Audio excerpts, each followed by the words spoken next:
Morning, good afternoon, everyone. On behalf of the Lisbon Club, I welcome Ashok Malik. Thank you so much for accepting our invitation. I would like to start by highlighting that this invitation and the personal contact that was made with Ashok Malik was done through the Indian Embassy here in Lisbon, and particularly I would like to thank the role of Madam Ambassador Nandini Singla, which was remarkable in making this bridge between the Lisbon Club and Ashok Malik. I would like to point out that this session is being live streamed in YouTube and Facebook, and you can use both these to post your comments or your questions. And thirdly, I would like to welcome Ashok Malik, thanking him so much for being here with us today. Ashok Malik is currently policy advisor at the Ministry of External Relations. He was as a distinguished fellow at the Observer, a very important and prestigious think tank and research institute. And so without further ado, I pass the floor in order for us to start talking about, is India going to be the next global power? Thank you so much to everybody in Lisbon and at Club Lisboa for having organized this event. It's an absolute honor to be here. I would have liked to be there in real life because I only visited Lisbon once in 2014, and I'd love to be back. I love the city and I love the country, and I love Portuguese food, which has actually contributed a lot to Indian food. Is India going to be the next great power?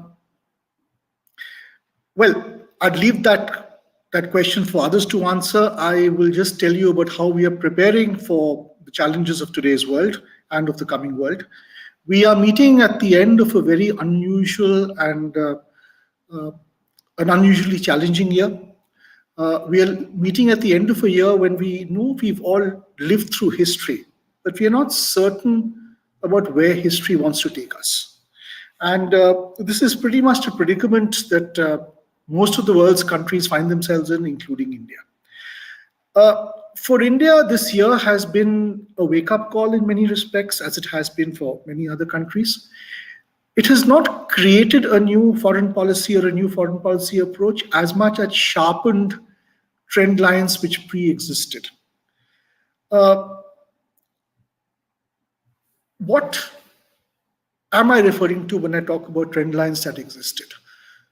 India became an independent country in 1947. It took 60 years till 2007 for India's GDP to reach $1 trillion. It took 7 years till 2014 to reach the next trillion, $2 trillion. Today in 2020, India is about $2.8 trillion. And sometime in the middle of the 2020s, we should reach $5 trillion. Now, these numbers may not make sense, but do recognize that this is a society and an economy that took 60 years to reach its first $1 trillion and only 7 years to reach its second trillion. So the rate of change in our society, because this is not just economic growth, it has social implications, it has technological implications, it has lifestyle implications. It means urbanization in our society is so rapid, it's never been this rapid.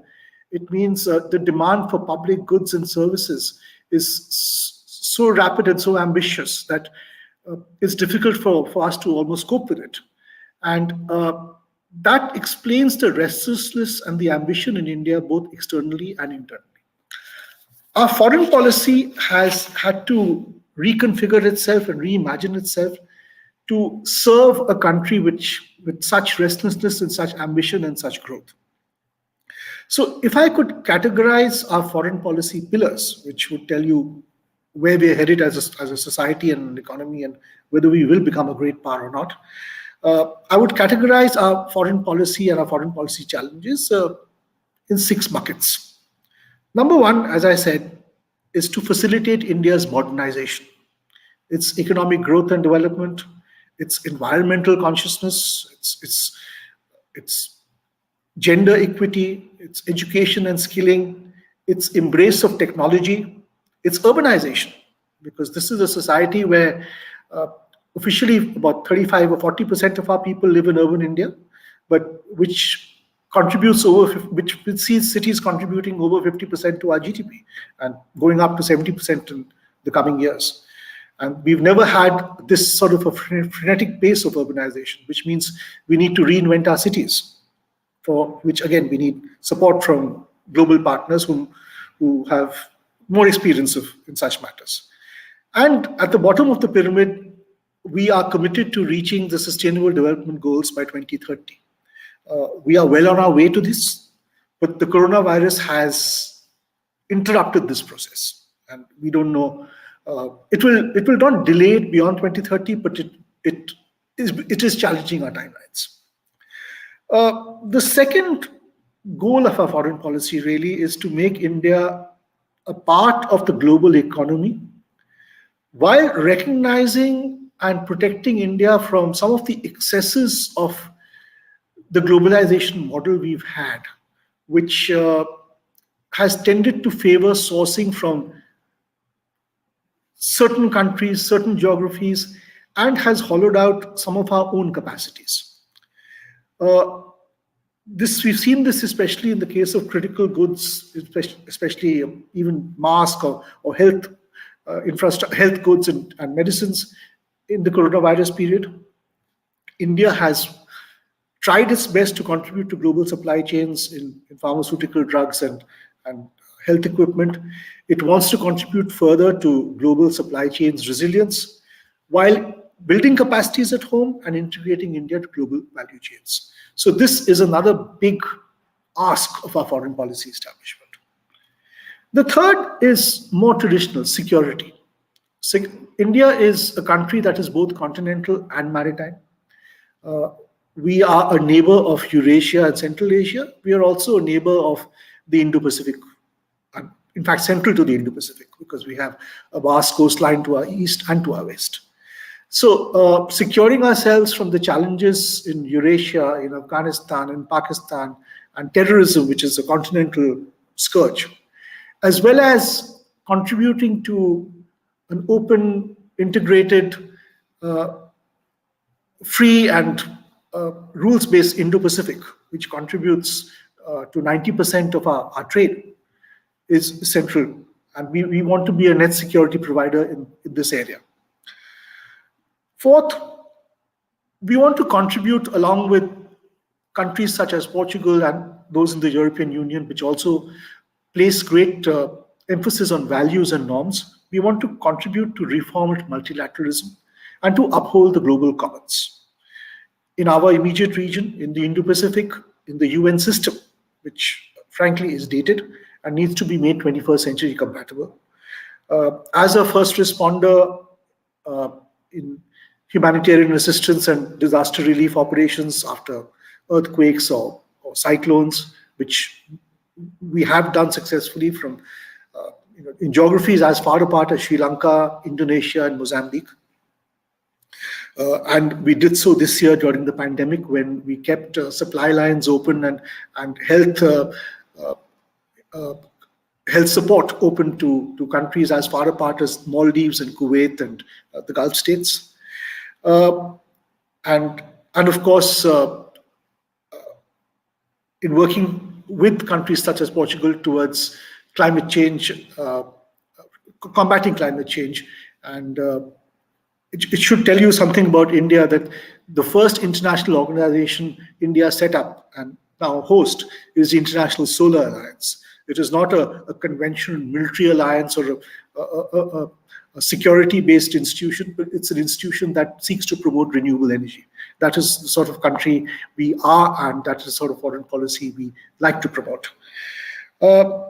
Fifth, India is a post-colonial country. It's one of the most successful post-colonial countries.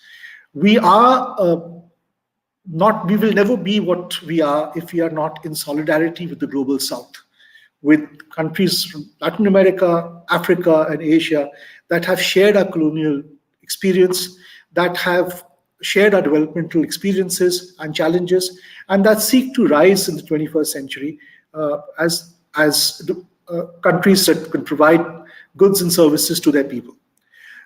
India as a role model, as a supporter, as a generous friend of the global South is central to how we see ourselves. And in particular, in Africa, Africa takes up a large chunk of our foreign policy, not just our foreign policy budget, but our foreign policy thinking.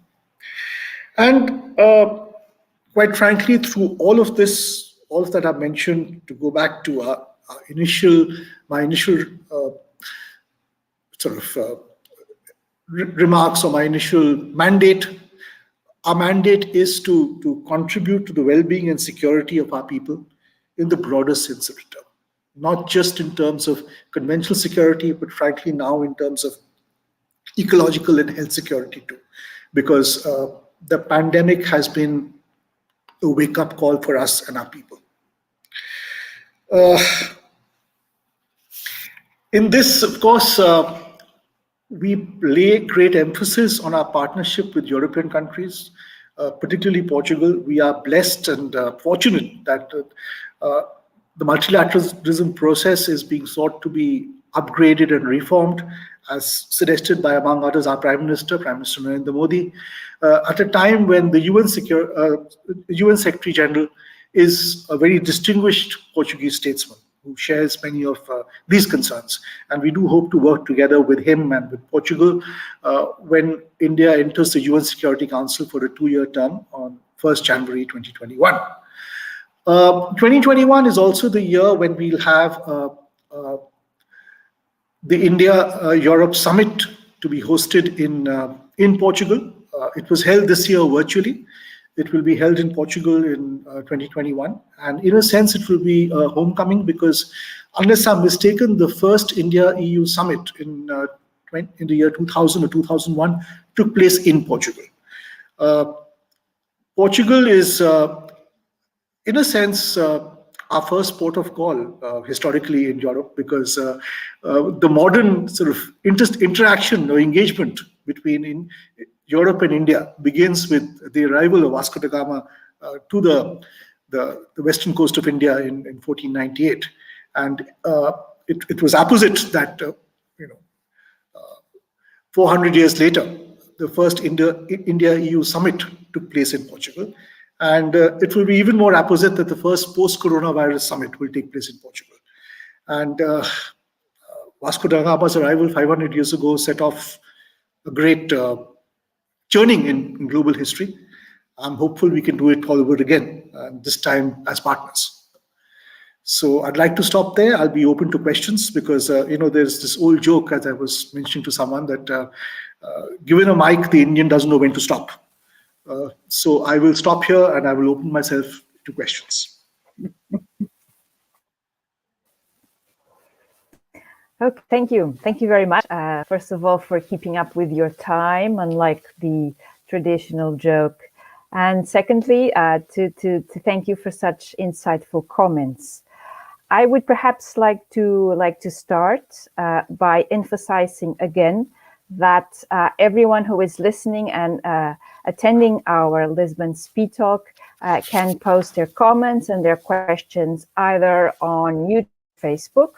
That would be my logistics comment, and then I would also like to start by perhaps focusing specifically on the bilateral relationship between India and Portugal, if I may. Ashok, you mentioned some historical, interesting points of divergence or convergence between the two countries. And I think that after some decades of being a kind of estranged countries, the bilateral relationship has been revived. And I think that it's perhaps now more ripe in terms of more mature, in terms of being able also to be more fruitful. In the bilateral relationship between Portugal and India, what would be the focal points in which you would think that we can witness a greater cooperation or a greater linkage of some of the big issues? You're quite right that there is a new maturity to the India-Portugal relationship after some decades of estrangement. And here I'd like to point out that both Prime Ministers, Prime Minister Costa and Prime Minister Modi, have made a great effort to put the relationship on an accelerator, as it were. One of the benchmarks to judge how a relationship is doing, which we in the Foreign Ministry use, and I'm sure it's also used in the Portuguese Foreign Ministry, is the number of visits exchanged between countries. The more visits, the more important relationship. In the past 4 years, we've had 4 high-level visits between India and Portugal. Prime Minister Costa has come to India twice. The Indian Prime Minister Modi, has traveled to Portugal once and will be going again next year. And in February this year, the President of Portugal paid a state visit to India, which took him to, I think, 3 cities. So we've had 4 visits in 4 years, and if you add Prime Minister Modi's expected visit to Portugal for the EU summit next year, it'll be 5 visits in 5 years. The impact of these 4 visits in 4 years is 60 bilateral agreements. I was doing a count. 60 new, this is not old agreements, 60 new agreements which cover everything from IT to migration and mobility, from water to youth exchanges, from industry and innovation to defense. It's enormous. The range is just enormous. Trade between our countries has the potential to grow much further. Its bilateral trade is just about $1 billion, maybe less than that. But the potential is so big that we are actually trading in a vast number of baskets and commodities, from minerals to IT services. If you look at where Portuguese companies have invested in India and where Indian companies invested in Portugal, because the investment is 2 ways. Portuguese companies have invested in India in solar power equipment, in solar power projects, in shipbuilding, in drone manufacture. Indian companies have invested in Portugal in chemicals, in IT. I don't know if you've used it, but there's an Indian food aggregator, an app called Zomato, which is very big in India, which I understand has acquired a presence and made an investment in Portugal as well. Yeah. There's an Indian company which has invested in hotels and in petrochemicals in Portugal. So the range of issues and business sectors in which we are collaborating is massive, and there's room to scale up several of these. Portugal is a European country from where we can learn a lot in terms of water management, in terms of building better cities, better city infrastructure. These are areas where Portugal can contribute to India's modernization with a win-win, which not just in terms of just sharing ideas, but actually developing business opportunities which can benefit India and benefit Portugal. Finally, of course, we share a strategic worldview. History is a complicated thing. History can lead to arguments. History can also, if you look at it in an enlightened way, bring about commonalities, identify commonalities and see us sort of moving towards a confluence.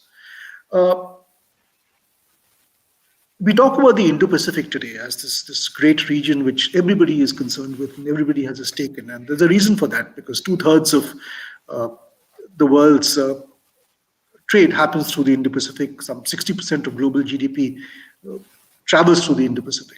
Portugal is the original Indo-Pacific country. From Mozambique to India to Japan, it was Portuguese ships and Portuguese traders who really invented the Indo-Pacific in the modern era. And you have a stake in this region. You have a stake in our region. And on the other hand, India is only now under Prime Minister Modi and with his friendship with Prime Minister Costa, rediscovering its Lusophone heritage, which again is a very important network for India to plug into, because there is much we can share with our Lusophone brothers and sisters, our brother and sister countries. Again, whether in Africa, whether in Southeast Asia, wherever. And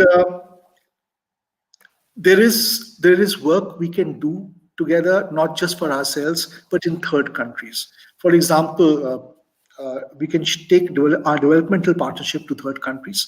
We can take some of our economic initiatives. There is a shipbuilding project in India, in which India and Portugal are collaborating to build ships for each other or for themselves, but also for third countries in Africa, because we have the technology, the scale, and with production in India, the cost efficiency to do this and become really globally competitive.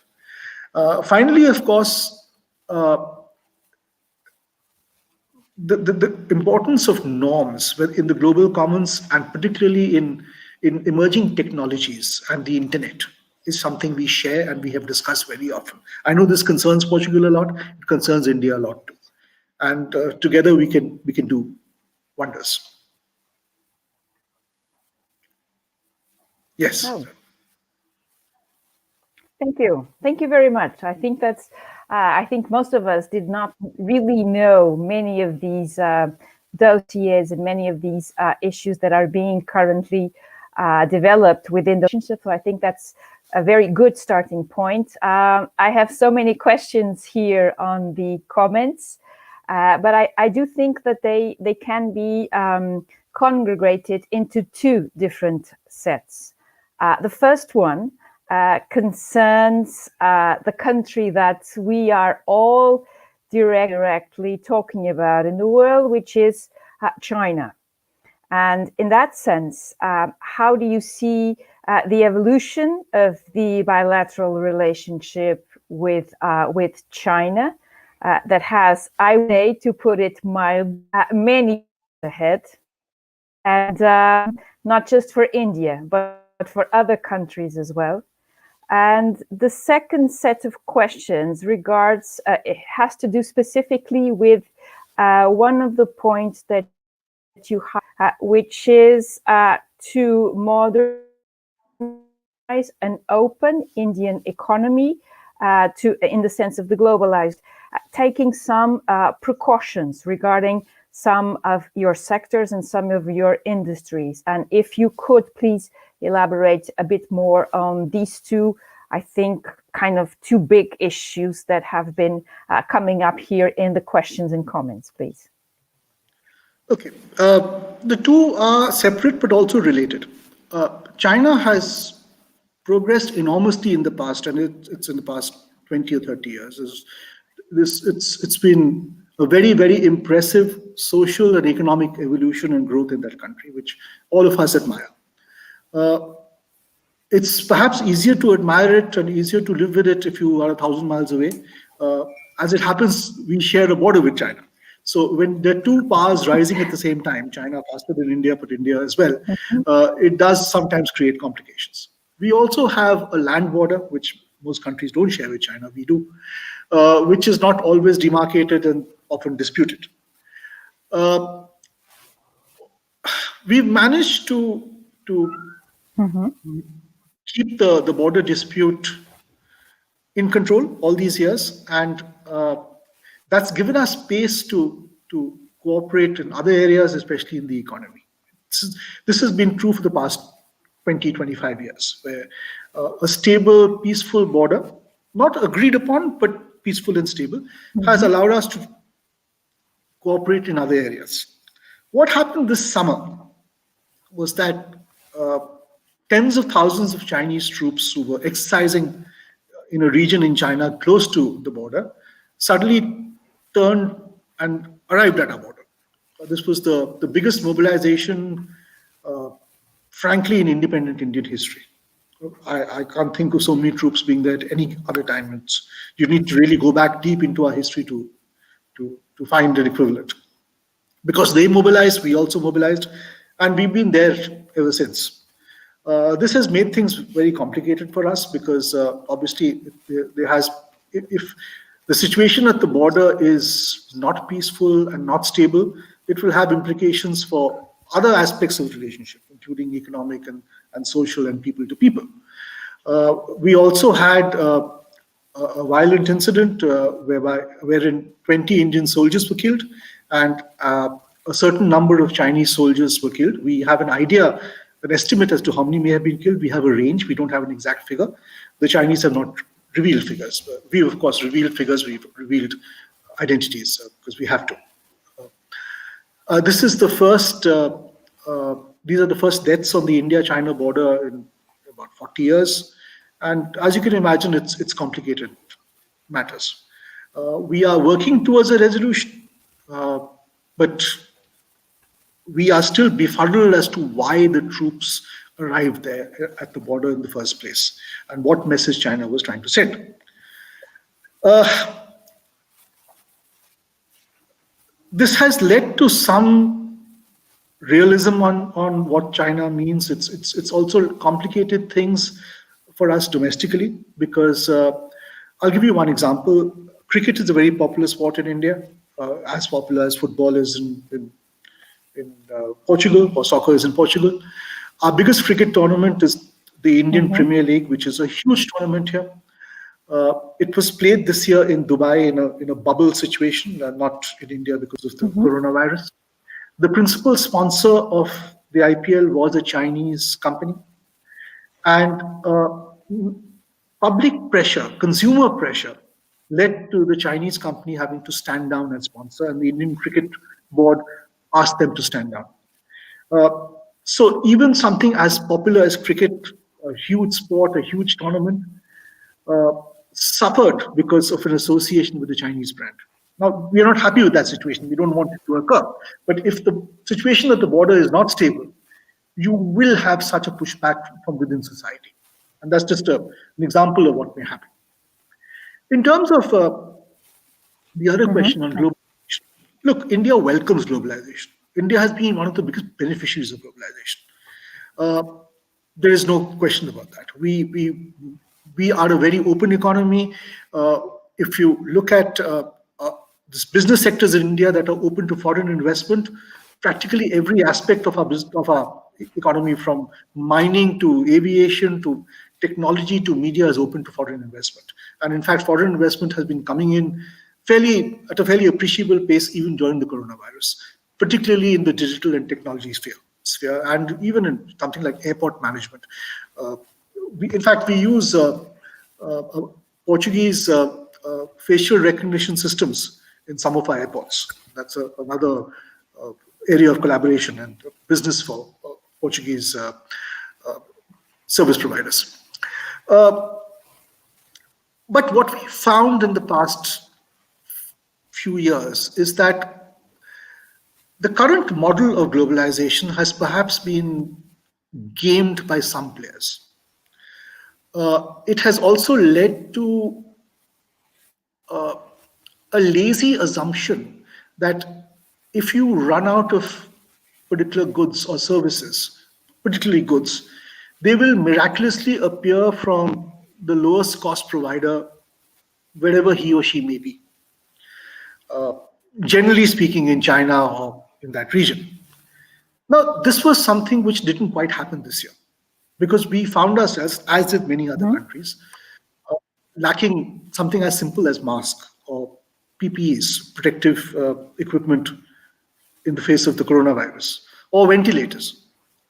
And I think we're not the only country to have experienced this. More and more countries will will integrate with global supply chains, will be open to free trade and to global trade, but will also seek to build a minimum capacity at home.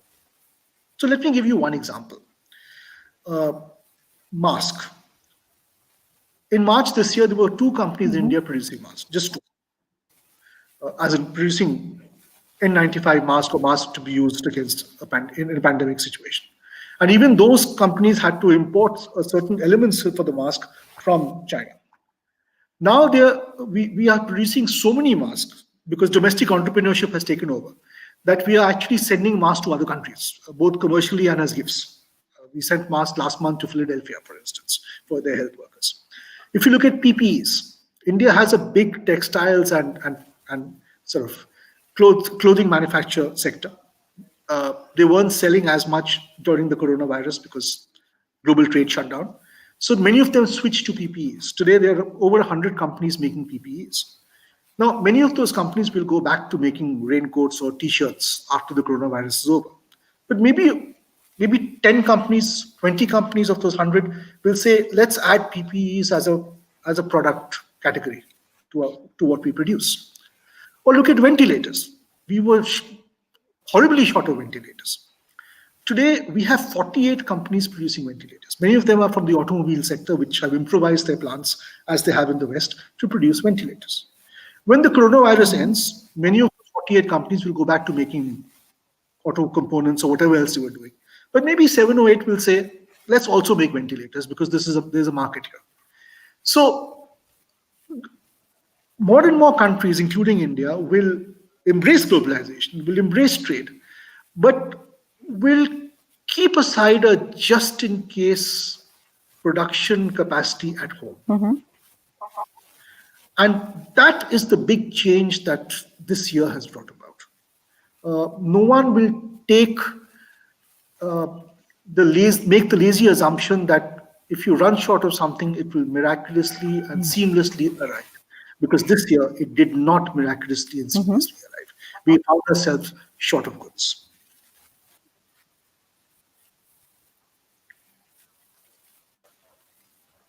Yeah.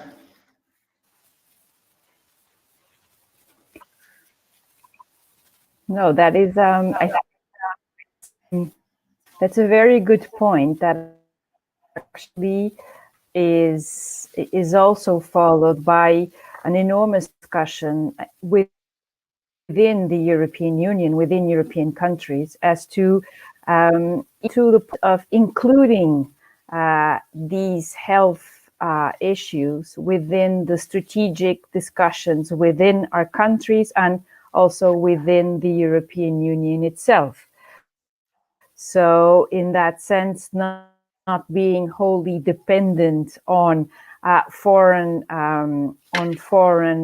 suppliers is also here a good point in case. So I think these are very good, interesting points. My last question, which has been repeated here in the comments, has to deal with, I think, one of the big issues, I would say, regarding reform of multilateralism, and in particular, the reform of the United Nations Security Council. So I think this has been something that's quite consistent in terms of India's foreign policy, taking into account the population, the soft power, but also the actual Indian contribution of peacekeeping troops, for instance. I could point out others. So my question for you would be, do you think that it is feasible in the sense of will we witness the inclusion of India as a permanent member of the Security Council? I know it's a very big question for you to answer, and it depends on the other 5 permanent members, and some of those are not very keen on this enlargement of the veto power.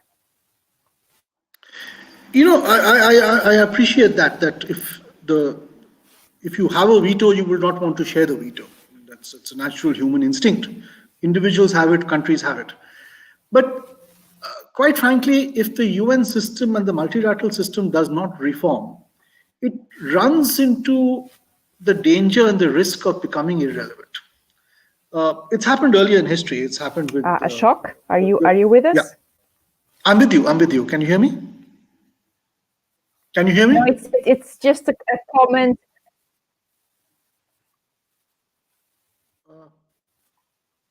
Can you hear me now?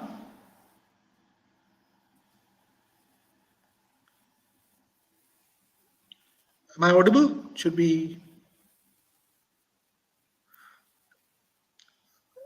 Okay, I'll carry on. I'm just presuming I'm audible. I'll just carry on. When the UN system was set up in 1945 at the end of the Second World War. Yes, we can. Yes. When the UN system was set up in 1945 at the end of the Second World War, it was designed to prevent another war. Yes, we can. In Europe, because Europe had seen two devastating wars in one generation. It was designed to preserve the premier economic space in the world at that point, which was the transatlantic community. It was designed to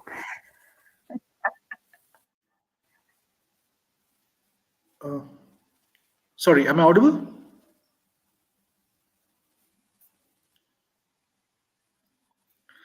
Okay, I'm seeing comments which are saying I'm audible, so I'll carry on. Now, it's not today. The world is very different today. One of the great trends of the 21st century is going to be the shift in the global economic dynamic from the Atlantic space, as it were, to the Indo-Pacific. One of the big shifts of 2020 was supposed to be, before the coronavirus hit us, the big event of 2020 was supposed to be that Asia's GDP would become larger than the rest of the world's GDP for the first time since the 19th century. Also, the whole notion of security has changed in these last 70 or 80 years. Security in 1945 meant security from guns and bombs, maybe the nuclear bomb. It meant physical security. It meant prevention of being conquered or annexed by another country, another military. Security today has many manifestations. Technology security, cyber security. Today, I'm more worried about a cyber attack on my country than a nuclear attack, quite frankly. Health security, as this year has shown, ecological security. And you can't define the Security Council only in terms of what was security concerns 70 years ago. So this year, in the United Nations Security Council, we couldn't even discuss the pandemic because it was not traditionally a security issue, which sounds ridiculous because the pandemic has been the #1 security challenge for not just this year, but for several years. But it was not seen as traditional security. So it's not just a question of India becoming a member of the UN Security Council on a permanent basis. It's also a question of systems being upgraded, definitions being upgraded. And if the UN doesn't do this, the UN will find itself being bypassed by other institutions and other platforms which will inevitably come up. And obviously, we don't want that to happen because the UN, if you dissolve the UN, you'll have to reinvent it all over again the next morning. So the UN has to be upgraded. It has to change. Making India a permanent member of the Security Council is certainly an aspiration, and I think it's a legitimate aspiration. But it's not the be-all and end-all of reforming multilateralism. Our call to reform and upgrade multilateralism to make it 21st century compatible doesn't begin and end with India's membership. It means a whole range of issues, themes, subjects, systems which need to be upgraded. Yes.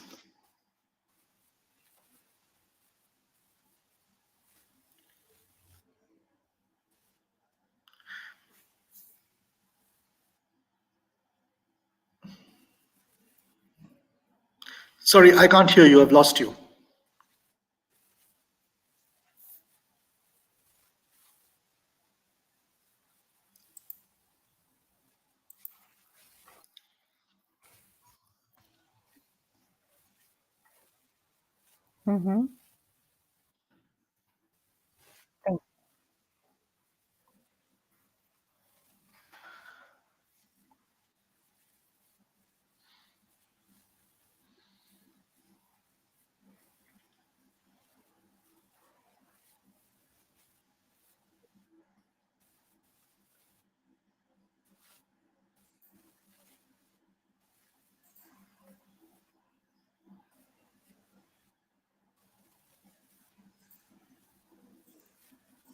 I think that's a really good cue for us to finish. We are really running out of time. Thank you. I thank Ashok for such a wonderful conversation.